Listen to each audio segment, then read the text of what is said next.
ശാന്തി. ഈശ്വരൻ നമുക്ക് തന്ന ഏറ്റവും നല്ല വരദാനമാണ് നമ്മുടെ മനസ്സെന്ന് പറയുന്നത്.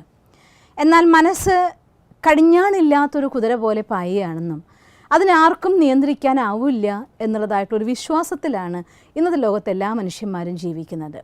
പക്ഷേ മനസ്സിൽ പോസിറ്റീവ് തോട്ട്സിനെ ക്രിയേറ്റ് ചെയ്യാനും മനസ്സിനെ സ്നേഹിക്കാനും വേണ്ടാത്ത കാര്യങ്ങൾ മനസ്സിലേക്ക് കൊടുക്കാതിരിക്കാൻ ശ്രദ്ധിക്കുകയും ചെയ്യുകയാണെങ്കിൽ മനസ്സിനെ ശക്തിശാലിയാക്കി മാറ്റി ആ മനസ്സിലെ സങ്കല്പധാരയുടെ ശക്തി കൊണ്ട് നമുക്ക് നമ്മുടെ ജീവിതത്തെ മാറ്റിമറിക്കാൻ സാധിക്കും. അറിഞ്ഞോ അറിയാതെയോ എല്ലാ മനുഷ്യന്മാരും അവരെന്ത് ചിന്തിക്കുന്നു ആ ചിന്തകളുടെ ആധാരത്തിലൂടെയാണ് അവരുടെ ജീവിതം പോയിക്കൊണ്ടിരിക്കുന്നത്. ബോധ മനസ്സും ഉപബോധ മനസ്സും തമ്മിൽ വളരെയധികം പെർഫെക്റ്റ് ആയിരിക്കുന്ന ഐക്യത്തോടു കൂടി പ്രവർത്തിക്കുന്ന നിമിഷം ഉണ്ടെങ്കിൽ ആ സമയത്ത് നമ്മുടെ മനസ്സിലുണ്ടാകുന്ന ചിന്തകൾ നമ്മുടെ ജീവിതത്തിൻ്റെ സത്യമായിട്ട് ഭവിക്കാറുണ്ട്.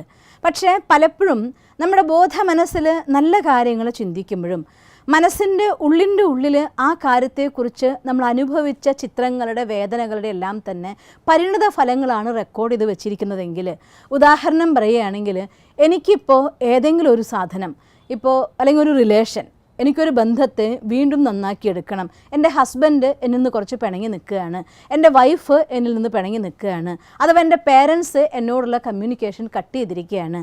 ഇങ്ങനെ ഏതെങ്കിലും ഒരു റിലേഷനെ നന്നാക്കാൻ വേണ്ടി ഞാൻ എൻ്റെ മനസ്സിൽ ചിത്രങ്ങൾ, എൻ്റെ മനസ്സിൽ അതിനുള്ള വിഷ്വലൈസേഷൻ ചെയ്യുന്നു, അത്തരം തോട്ട്സ് ക്രിയേറ്റ് ചെയ്യുകയൊക്കെ ചെയ്യുന്നു. എല്ലാവരും ചോദിക്കും, അങ്ങനെ ഒരു കാര്യം പറയുമ്പോൾ മനസ്സ് തീവ്രമായിട്ട് ആഗ്രഹിക്കില്ലേ, എനിക്ക് ആ കാര്യം നടന്ന് കിട്ടണം എന്ന് തീർച്ചയായിട്ടും തീവ്രമായിട്ട് ആഗ്രഹിക്കുക തന്നെ ചെയ്യും. പക്ഷേ ഞാനൊരു കാര്യം ചോദിച്ചോട്ടെ, നമ്മുടെ കമ്പ്യൂട്ടറിൻ്റെ ഡെസ്ക്ടോപ്പിൽ ഐക്കൺസ് ആയിട്ട് പല ഫയലും നമ്മൾ സേവ് ചെയ്യാറുണ്ട്. പല കാര്യങ്ങളും നമുക്ക് കാണാൻ എളുപ്പത്തിന് ഓപ്പൺ ചെയ്യാൻ വേണ്ടി ഐക്കൺസ് ക്രിയേറ്റ് ചെയ്യാറുണ്ട്. നിങ്ങൾ അതിൽ പോയിട്ട് ആ ചിത്രം കണ്ട് ഐക്കൺ ക്ലിക്ക് ചെയ്യുമ്പോൾ എന്തൊക്കെയാണോ നിങ്ങൾ അതിനുള്ളിൽ സേവ് ചെയ്ത് വെച്ച സാധനങ്ങൾ അതല്ലേ ഓപ്പൺ ആകുന്നത്. അതുപോലെ തന്നെ ഏതൊരു കാര്യത്തിലൂടെ നിങ്ങൾ ഒരുപാട് വിഷമം അനുഭവിച്ചിട്ടുണ്ടോ, അതൊരു റിലേഷനാണെങ്കിലും അതല്ല എൻ്റെ ഷോപ്പ്, അതിലൂടെ ഞാൻ ഒരുപാട് സ്വപ്നം കണ്ട് ഓപ്പൺ ചെയ്തൊരു ഷോപ്പ്, ആ സ്വപ്നത്തിലേക്ക് എത്തുന്നില്ല, അതിന് പകരം നേരെ താഴേക്ക് വന്നു. അപ്പോൾ സ്വാഭാവികമായിട്ടും ആ ഷോപ്പ് എന്ന് പറയുമ്പോൾ നമ്മുടെ മനസ്സിൽ പഴയ സ്വപ്നങ്ങളല്ല ഓർമ്മ വരിക, ഈ അടുത്തിടെ അതുകൊണ്ട് അനുഭവിച്ചതായിട്ടുള്ള വിഷമങ്ങളാണ്. ഒരു റിലേഷൻ എന്ന് പറയുന്ന സമയത്ത് ആ റിലേഷനെ നമ്മൾ ഓർക്കുമ്പോൾ സ്വാഭാവികമായിട്ടും അതിലൂടെ ഈ അടുത്തിടെ കടന്നു പോയതായിരിക്കുന്ന ആ വേദനകളെ, ആ കടുത്ത വാക്കുകളെ, ആ പെരുമാറ്റങ്ങളെ, ഇതൊക്കെ ആയിരിക്കും നമ്മളുള്ളിൽ റെക്കോർഡ് ചെയ്ത് വെച്ച ഫയൽ. അപ്പം അതുകൊണ്ട് സ്വാഭാവികമായിട്ടും അവരെ ഓർക്കുമ്പോഴത്തേക്കും ഓട്ടോമാറ്റിക്കായിട്ട് ഉപബോധ മനസ്സിൻ്റെ ഉള്ളിൽ ഇത്തരം ചിത്രങ്ങളെല്ലാം തന്നെ ഓപ്പൺ ആവും. അത്തരം ചിത്രങ്ങൾ ഓപ്പൺ ആയി കഴിഞ്ഞാൽ ബോധ മനസ്സിൽ ആ ഒരു ബന്ധത്തെ നന്നാക്കാൻ വേണ്ടിയിട്ടാണ് നിങ്ങൾ ആഗ്രഹിച്ചൊരു വിഷ്വലൈസേഷൻ ചെയ്യാൻ വേണ്ടി അവരെ ഓർത്തത്. പക്ഷേ അവിടെ ക്ലിക്കായിപ്പോൾ ഓപ്പൺ ആയത് മുഴുവൻ നമ്മുടെ മനസ്സിലെ സങ്കടത്തിൻ്റെ ഫയലുകളാണ്.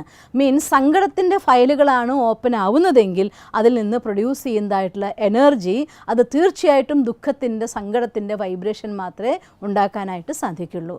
എൻ്റെ ഉള്ളിൽ നിന്ന് എന്ത് പുറത്തു വരുന്നുണ്ടോ അത് എന്നിലേക്ക് ആകർഷിക്കപ്പെടുക എന്നതാണ് ലോ ഓഫ് അട്രാക്ഷൻ്റെ നിയമം. അപ്പോൾ എൻ്റെ ഉള്ളിൽ നിന്ന് അതിനനുബന്ധമായിരിക്കുന്ന വേദനകളും വിഷമങ്ങളും സങ്കടങ്ങളുമാണ് പുറത്തേക്ക് വരുന്നതെങ്കിൽ തീർച്ചയായിട്ടും ഞാൻ അട്രാക്റ്റ് ചെയ്യുന്നത്, ഞാൻ നന്നാക്കണമെന്ന് ആഗ്രഹിച്ചത് റിലേഷൻ, പക്ഷേ എൻ്റെ ഉള്ളിൽ നിന്ന് പുറപ്പെട്ടത് അത്തരത്തിലായിട്ട് നെഗറ്റീവ് വൈബ്രേഷൻസ് ആയതുകൊണ്ട് ഓട്ടോമാറ്റിക്കലി അവരകലുകയാണ് ചെയ്യുന്നത്, അടുക്കുകയല്ല. അതുകൊണ്ടാണ് പലപ്പോഴും ഞാൻ നന്നാക്കാൻ വേണ്ടി പരിശ്രമിച്ചു, 2 കപ്പ് മെത്തേഡ് ചെയ്യാൻ തുടങ്ങി, നേരെ ഓപ്പോസിറ്റ് ഫലം കിട്ടി എന്നൊക്കെ പലരും പറയുന്നത്. അതുകൊണ്ട് ഒരു വിഷമവും കൂടാതെ നമ്മുടെ മനസ്സിനെ മിത്രമാക്കി മാറ്റാനുള്ളതായിരിക്കുന്ന ട്രെയിനിങ് ആണ് മെഡിറ്റേഷൻ. മനസ്സിൻ്റെ ഉള്ളിലെ നെഗറ്റിവിറ്റീനെ ഇല്ലാതാക്കാനും മനസ്സിൻ്റെ ഉള്ളിൽ ജ്ഞാനത്തിലൂടെ യഥാർത്ഥമായ പോംവഴിയിലൂടെ യാത്ര ചെയ്യാനുള്ള ഗൈഡൻസ് ആണ് രാജയോഗ മെഡിറ്റേഷൻ. അതുകൊണ്ട് മനസ്സിനെ ശുദ്ധീകരിച്ചിട്ട് മനസ്സിനെ ശക്തിശാലിയാക്കിയിട്ടാണ് നിങ്ങൾ നിങ്ങളുടെ അഫർമേഷൻ ചെയ്യുന്നതെങ്കിൽ, ലോ ഓഫ് അട്രാക്ഷൻ ഉപയോഗിക്കുന്നതെങ്കിൽ തീർച്ചയായിട്ടും നിങ്ങൾക്ക് ലക്ഷ്യത്തെ നമ്മളിലേക്ക് അട്രാക്റ്റ് ചെയ്യാൻ കഴിയും. വിചാരിക്കുന്ന പോസിറ്റീവായിരിക്കുന്ന എനർജി നമ്മുടെ ഉള്ളിൽ നിന്ന് പ്രൊഡ്യൂസ് ചെയ്യാൻ നിങ്ങൾക്ക് സാധിക്കും. അതുകൊണ്ട് ഒരു കാര്യം നിങ്ങളോട് എല്ലാവരോടും ഞാൻ പറയുകയാണ്, നമ്മളൊരു കാര്യം നമ്മുടെ മനസ്സിലെ സങ്കല്പം കൊണ്ട് നേടിയെടുക്കാൻ ആഗ്രഹിക്കുമ്പോൾ മനസ്സിനെ ഏത് വസ്തുവിനെ ഉപയോഗിക്കാൻ ആഗ്രഹിക്കുന്നോ അതിനെ ശുദ്ധീകരിക്കേണ്ടതും അതിനെ ശക്തമാക്കേണ്ടതും അത്യാവശ്യമാണ്. അതുകൊണ്ട് മനസ്സിനെ മിത്രമാക്കാൻ വേണ്ടി മെഡിറ്റേഷൻ പ്രാക്ടീസ് ചെയ്യൂ. ഫ്രീ ആയിക്കൊണ്ട് രാജയോഗ മെഡിറ്റേഷൻ്റെ ട്രെയിനിങ്സ് ബ്രഹ്മകുമാരി സെൻറ്ററിൽ നിങ്ങൾക്ക് അവൈലബിൾ ആണ്. അതുകൊണ്ട് സെൻറ്ററിൽ പോകണം, രാജയോഗ മെഡിറ്റേഷൻ പഠിക്കണം. എന്നിട്ട് ആ മെഡിറ്റേഷനിലൂടെ റെഗുലർ ആയിരിക്കുന്ന സ്റ്റഡിയിൽ പറയുന്നതായിരിക്കുന്ന ഹൈ ഹൈ ആയിരിക്കുന്ന നമ്മുടെ എയിം ക്രിയേറ്റ് ചെയ്യുകയും മനസ്സ്, നിങ്ങൾക്കറിയോ, നമ്മുടെ ഓരോ മനുഷ്യൻ്റെയും ഒറിജിനലായിരിക്കുന്ന സ്വഭാവം, മനസ്സിൻ്റെ ഒറിജിനലായിരിക്കുന്ന സ്വഭാവം സ്വസ്ഥമായിരിക്കലാണ്. ആ സ്വസ്ഥതയുടെ എല്ലാവിധ ടെൻഷൻ്റെ ഉള്ളിലും എനിക്ക് ഭഗവാൻ എൻ്റെ കൂട്ടുണ്ട്, ഈശ്വരൻ എൻ്റെ കൂടെയുണ്ട്, എൻ്റെ കാര്യങ്ങൾ നോക്കുന്നത് ഈശ്വരനാണ് എന്ന് നിങ്ങൾക്കൊന്ന് ഫീൽ ചെയ്യാൻ പറ്റിയ ആ സമയം മനസ്സനുഭവിക്കുന്ന സുഖത്തിൻ്റെ അവസ്ഥ അൺലിമിറ്റഡ് ആണ്. ആ സുഖത്തിൻ്റെ അവസ്ഥ അനുഭവിക്കുമ്പോൾ സ്വാഭാവികമായിട്ടും അത്തരം ഒരു ഉയർന്ന ലക്ഷ്യത്തിലേക്ക് നിങ്ങൾ ചിന്തിക്കാൻ തുടങ്ങുമ്പോൾ നമ്മുടെ മനസ്സിൻ്റെ ഉള്ളിൽ ഈ നെഗറ്റീവ് ഫയൽസൊക്കെ തന്നെത്താൻ ഡിലീറ്റായി പോകാൻ തുടങ്ങും. അത് ഡിലീറ്റ് ആവുന്നതിനനുസരിച്ച് പോസിറ്റീവ് എനർജി വരാൻ തുടങ്ങും. ആ പോസിറ്റീവ് എനർജിയുടെ ആധാരത്തിൽ നിങ്ങൾ വൈബ്രേഷൻ ക്രിയേറ്റ് ചെയ്യൂ, നമ്മളുള്ളിൽ നിന്നുള്ളതായിട്ടുള്ള ഊർജ്ജത്തെ പുറത്തേക്ക് പ്രവഹിപ്പിക്കൂ, സിമിലർ ആയിരിക്കുന്ന പോസിറ്റീവായിരിക്കുന്ന എനർജി നമ്മളിലേക്ക് അട്രാക്റ്റ് ചെയ്യൂ. അതുകൊണ്ട് മെഡിറ്റേഷൻ എന്നത് നമ്മുടെ മനസ്സിൻ്റെ ശക്തിയിലൂടെ മനസ്സിനെ പോസിറ്റീവാക്കി ജീവിതത്തെ സുഖകരമാക്കി മാറ്റാൻ അനിവാര്യമായിരിക്കുന്ന ഒരു ഘടകമാണ് മെഡിറ്റേഷൻ എന്ന് പറയുന്നത്. അതുകൊണ്ട് തീർച്ചയായും തൊട്ടടുത്ത BK സെൻറ്ററിൽ പോകണം, രാജയോഗ മെഡിറ്റേഷൻ പഠിക്കണം, നിങ്ങളുടെ മനസ്സിനെ ശുദ്ധമാക്കണം. മെഡിറ്റേഷനിൽ ഡെയിലി മനസ്സ് ക്ലീൻ ചെയ്യാനുള്ള ഒരുപാട് മെത്തേഡ്സ് ഉണ്ട്. അത് യൂസ് ചെയ്യൂ, മനസ്സിനെ ക്ലീൻ ചെയ്യേ.